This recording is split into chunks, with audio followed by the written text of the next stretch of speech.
ny vaviraitra Jasmine Studio fanao fonina bampoza tsy anary anao zafazataitra fa ho tiavoko mandrakizay aminao anjarako fananako saroby anao e tsy fanary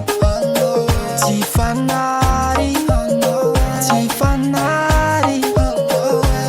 fampanjaka ny foko anao jogerako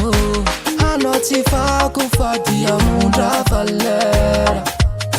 ke arovako mafy anao so de lasa volera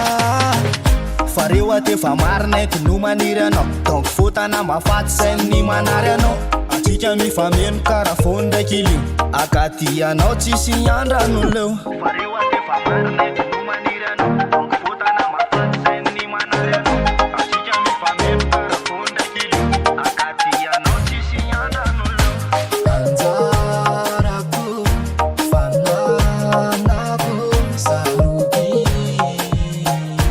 anao e tsy fanary tsy fanary tsy fanary fampanjaka ny foko anao jogerako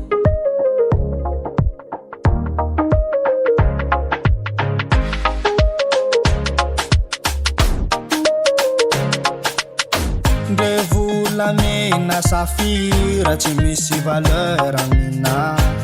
fanao fô mampideliry anilanao fô ndro matsara za tsy alanao mame fa nilanao fô nandro mame sady anao fôna mame no ny fiainako natsignatomany anjarako fananako saroby anao e tsy